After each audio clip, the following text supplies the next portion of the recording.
The Voice of a Father. Chapter 1. Calming the Mind. I speak to you with a father's voice. A part of you already knows that it is the comforting voice of a father that is needed to calm the mind, to convince you that it's okay to be you, to remind you it is the height of irrationality to compare yourself to any other human being on this planet. You are truly an original. There is no one who has ever lived on this earth you could compare yourself to, because no one else is like you. No other person has your genetic makeup, your family background, your upbringing, your temperament, your experiences, your troubles, your abilities, your weaknesses, your intentions, your circumstances, or your memories. The only person who has your exact combination of those things is you. I am also here to remind you, with the voice of a father, that there is so much to be curious about. There is so much to be grateful for.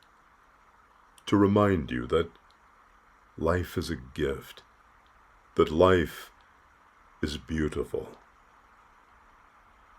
I will not try to hypnotize you. However, your subconscious is highly receptive to suggestion and metaphor, especially in the twilight between consciousness and sleep. This book has been engineered so that you can choose to enter an immersive mental state, enabling you to set aside all anxieties, fears, doubts, worries, just for now. There is no rush here. You can sleep now or after you enjoy drifting for a while. Drifting is an appropriate metaphor for what we are doing. Imagine yourself lying in a boat. Your eyes are closed and you're floating slowly and gently up and down with the sound of the water gently lapping the sides of the boat. We're going to let go of worry. Many English words are derived from Greek and Latin, but not the word worry.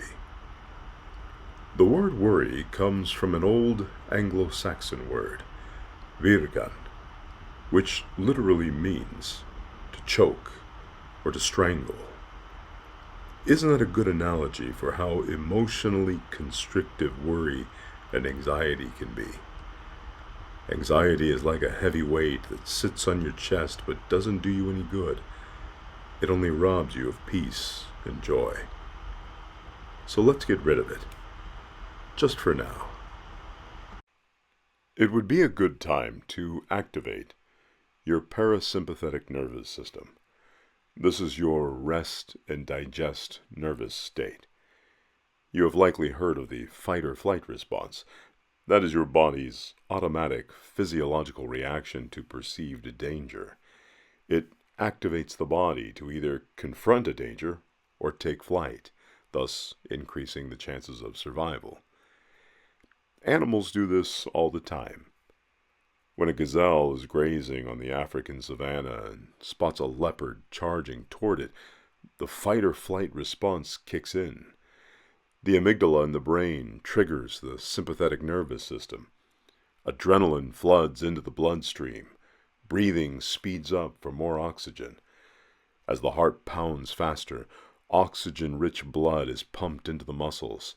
The muscles tense.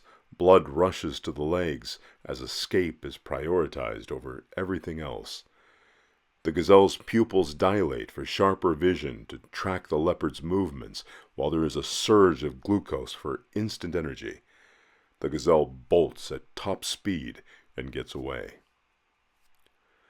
Once the danger has passed, however, the gazelle's parasympathetic nervous system, the rest and digest response, takes over. The heart rate slows down, the breathing evens out, the muscles relax, and digestion resumes. the danger, and the nervous response to it is immediately forgotten by the gazelle, as quickly and as naturally as flipping a switch. Because the human mind is so much more complex, anxiety is not so easily dismissed. For humans, the nervous system can remain in the fight or flight response long after any perceived danger may have passed. In fact, the human mind is so complex, it can fabricate the need for a fight or flight response in the body and get stuck in it. In such a case, the parasympathetic nervous system, the rest and digest response, must be consciously and deliberately activated. That is what we are going to do. To begin with, I'm going to count to 4. While I do that, I want you to breathe in through your nose, to fill your lungs and belly with peace and calm. Then I want you to hold it while I count to 4, and then slowly breathe out through your mouth while I count to 8. Let's try it. Breathe in through your nose. 1, 2, 3, 4. Hold it. 1, 2, 3, 4. Breathe out through your mouth. 1, 2, 3, 4, 5, 6, 7, 8. Let's try it again. You're going to breathe in calm and peace. See if you can breathe it all the way into your belly. Go. Inhale. 1, 2, 3, 4. Now enjoy the pleasure of holding it. 1, 2, 3, 4. Now slowly breathe out of your mouth. 1, 2, 3, 4, 5, 6, 7, 8. You can do this as many times as you like while you listen and relax. It will help calm the nervous system. It will shut the gates of your mind and prevent worry from creeping in. Worry is like a shadow, always looking for an entrance into your mind, whispering in your ear about things that might happen or things that have already happened. But I am here to tell you, with the voice of a father, that worry doesn't fix anything. It only strangles you and wears you out, mentally, emotionally, even physically. It is like running in place with no finish line.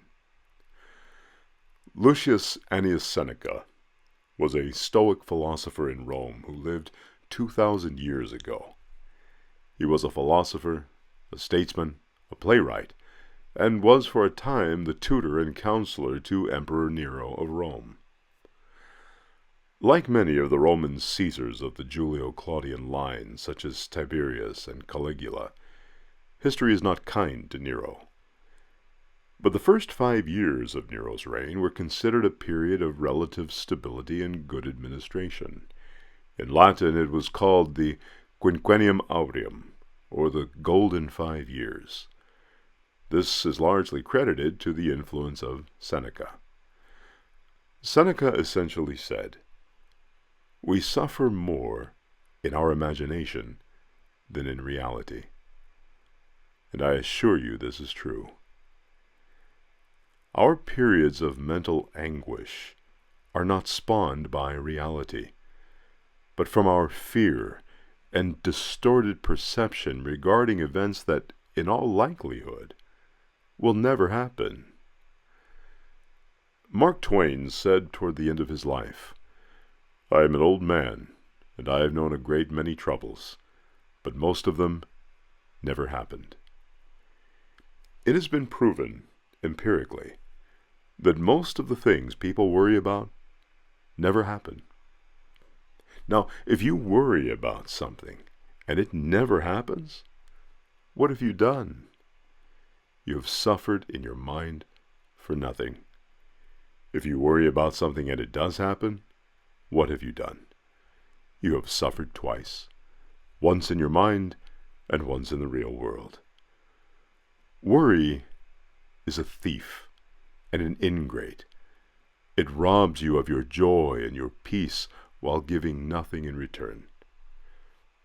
So let's try this instead. Picture your mind as a crystal clear blue lake. The water is so clear that the fish swimming below seem to be floating through air. A pebble falls into the water. It makes ripples, stirs things up. But you don't have to let those ripples take over. Just notice the worry and let it float away like a leaf drifting on the water. Feel your body sink a little deeper into your bed.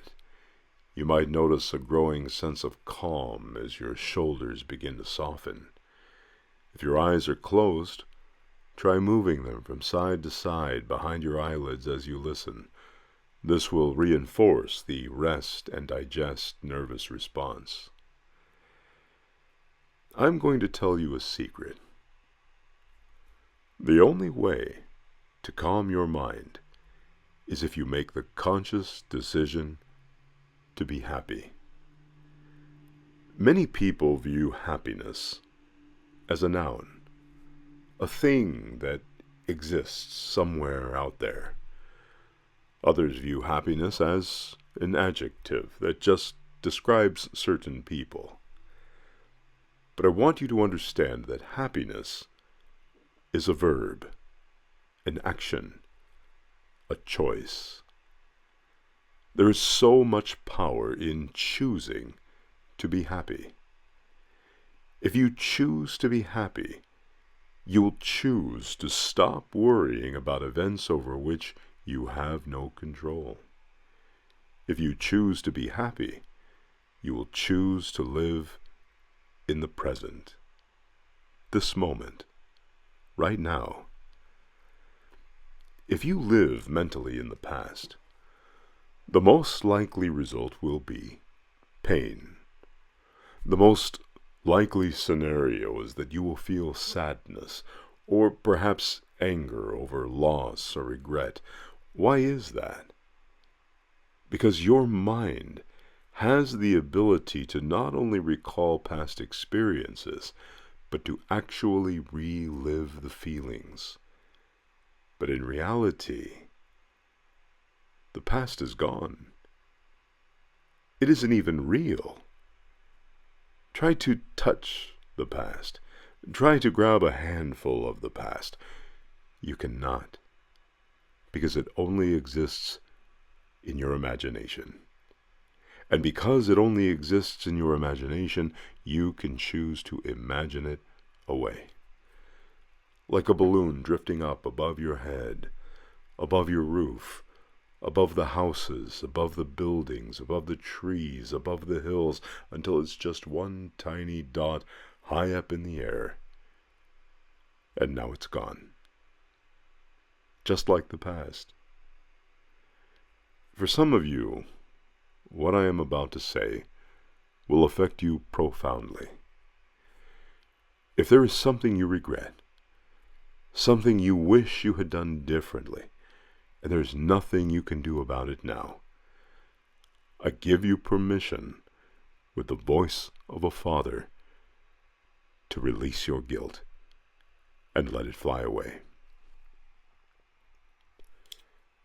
On the other hand, maybe you are living mentally in the future. Again, if so, the most likely result will be pain. The most likely scenario is that you will feel anxious or you will be afraid. What is it that people fear? Do people fear the past?